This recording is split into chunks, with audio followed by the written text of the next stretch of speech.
முருகன் பிறந்தது எந்த நட்சத்திரம்? விசாக நட்சத்திரம். ஆனா அவனுக்கு விசாகம் சிறப்பு இல்லை, வைகாசி விசாகம் தான் சிறப்பு.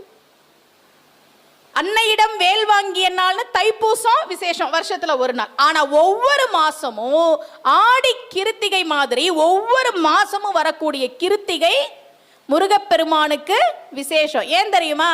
கார்த்திகை பெண்கள் வளர்த்தார்கள். நீங்க தெரிஞ்சுக்கோங்க, முருகனுடைய அருள் ரொம்ப எளிதா கிடைக்கணும்னா, நான் ரொம்ப நாளாக ஒரு பிரார்த்தனை வச்சிருக்கேன், ஆனால் நிறைவேறவே இல்லை, ரொம்ப கஷ்டமாக இருக்குது, ஒரு காரியம் ஆரம்பித்தேன் அது இன்னும் முடியலை, இந்த மாதிரி ஏதாவது தடைகள் இருந்ததுன்னா, யார் ஒருவர் முருகனுக்கு உகந்த கார்த்திகை விரதத்தை இருக்கிறார்களோ அவர்களுடைய குறைகள் அனைத்தும் தீர்ந்து சகல ஐஸ்வர்யங்களும் கிடைக்கும் அப்படின்னு சிவபெருமானே வரம் கொடுத்திருக்கிறாராம்.